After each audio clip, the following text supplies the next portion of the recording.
LV here, and today I have a card show pickup video for you guys. I just got back from the Portland, Oregon card show at the Lloyd Center Mall. It doesn't say much, but it's probably the biggest show in Oregon. So I stopped going to the Portland show once the pandemic hit and all the boom craze happened. So it's honestly been like 4 years since I'd been to the show. I would go from the decade of 2010 to 2020. I would go every month, mostly as a buyer, but sometimes as a dealer. And let me tell you, a lot has changed since then. What I noticed was Pokemon. Holy Pokemon.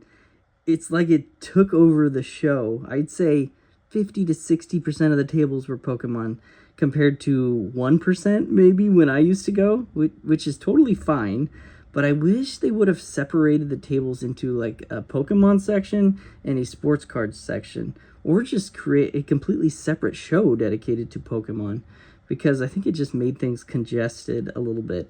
And another thing I noticed, the turnout was great. Lots of foot traffic, probably 3 times what it used to be. So lots of people. I like that. Shows continued interest. I noticed a lot more slabs instead of raw cards, and that's just a sign of the times.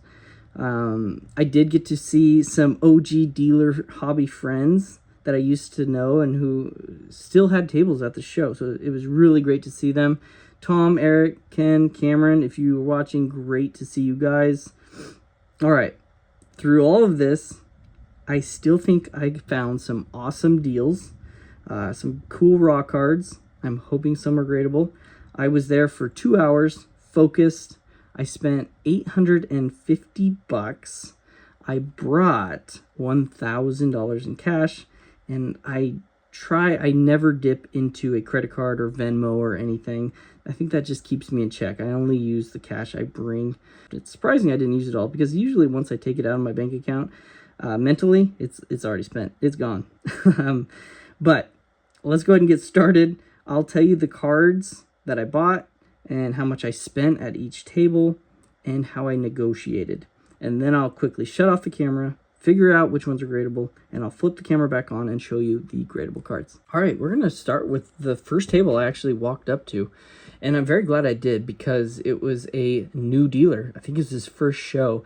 And it's always good you can feel free to ask, ask the dealer, say, hey, do you do this show a lot? If they say, wow, this is my first time, that's a great sign. That means the cards aren't as picked over.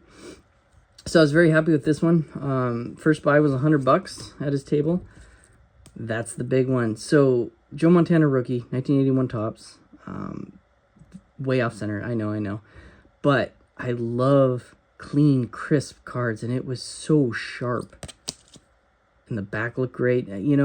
This could get a Mint 9 OC, and those still sell pretty well. So, and then the Kobe Finest, it has the coating, so I think it has a good shot at getting a 10. Peel that off, and we got a 10 on our hands. So, potential profit to be made.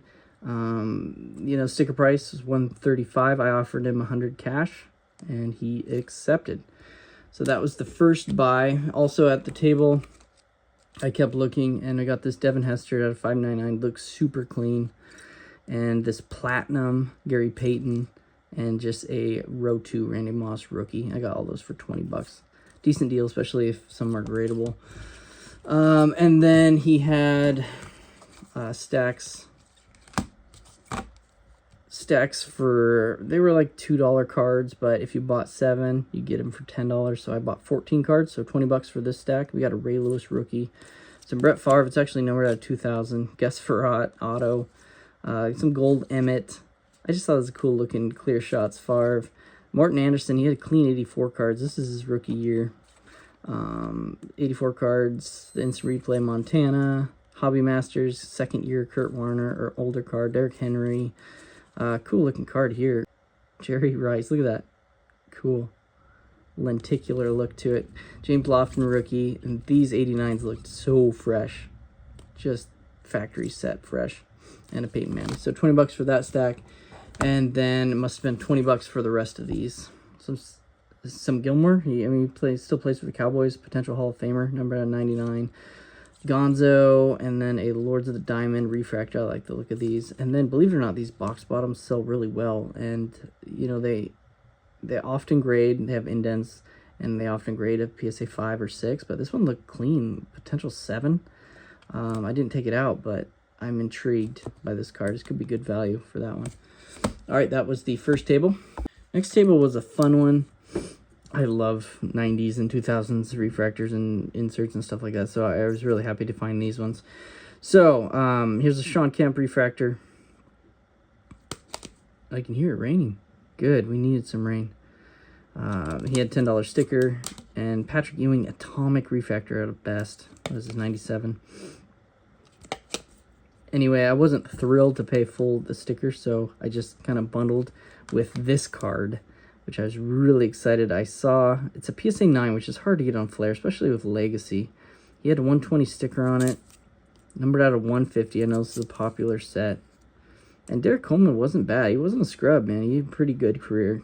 Not a Hall of Fame one, but anyway, I don't check comps at shows. I just trust my gut and my years of experience, and plus I don't deal in super high end. Then I recommend definitely doing some comp checking. But anyway, I just mentally assumed this was like maybe I'd like to get it for 70 or 80.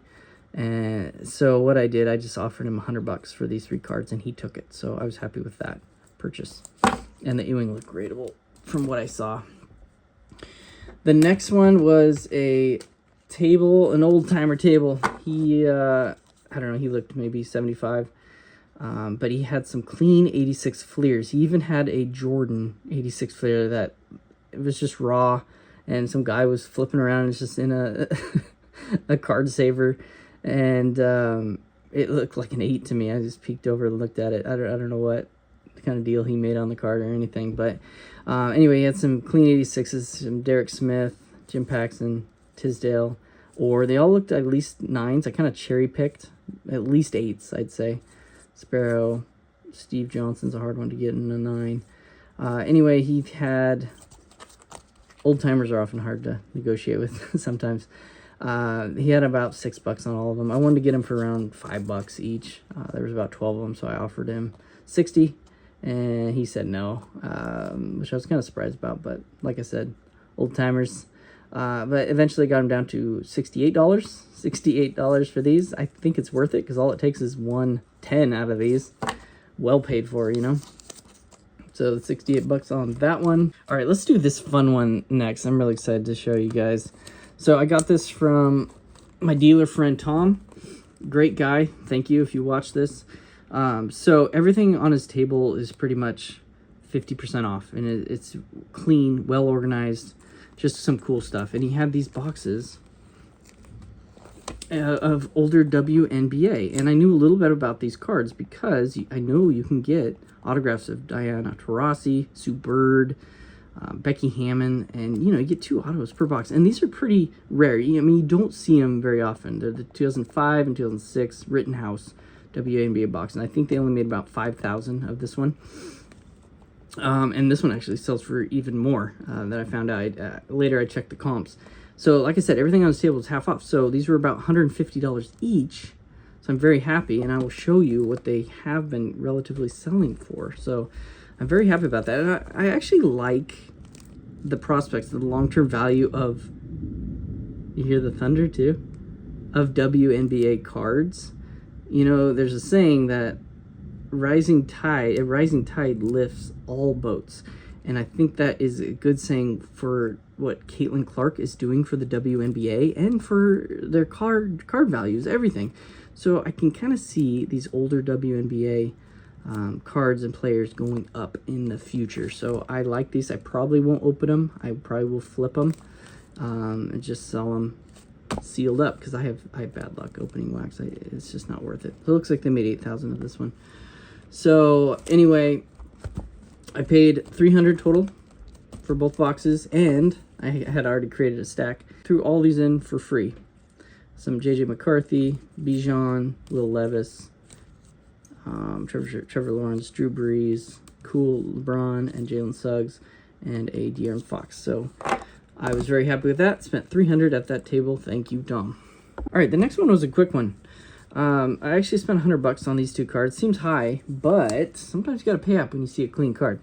And mentally, I knew that PSA 9s of this 89 Griffey sell for around $185.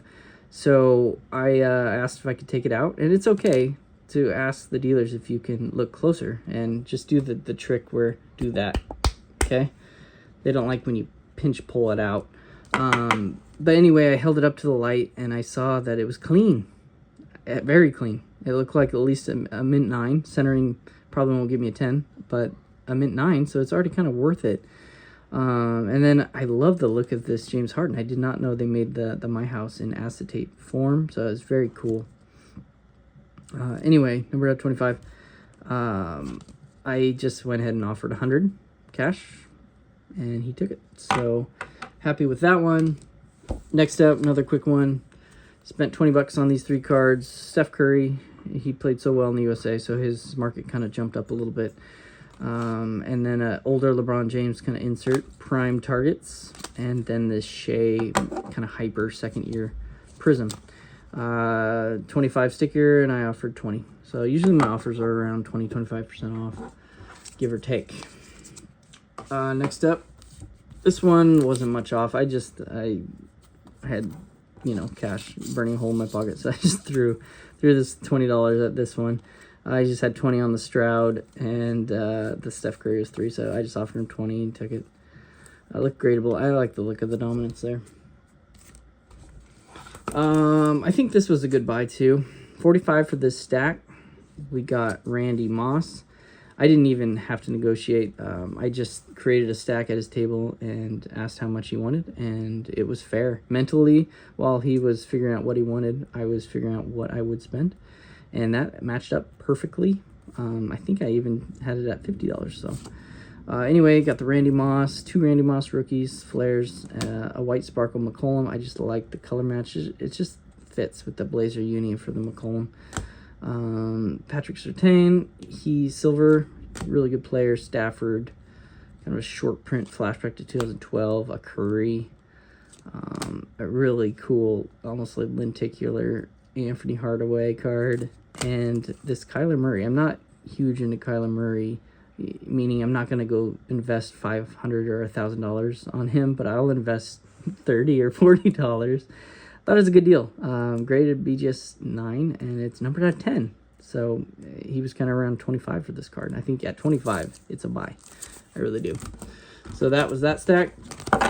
Almost done. This one we won't even go through. I bought some Pokemon cards for my son. So when I got back home, he was really excited to see me.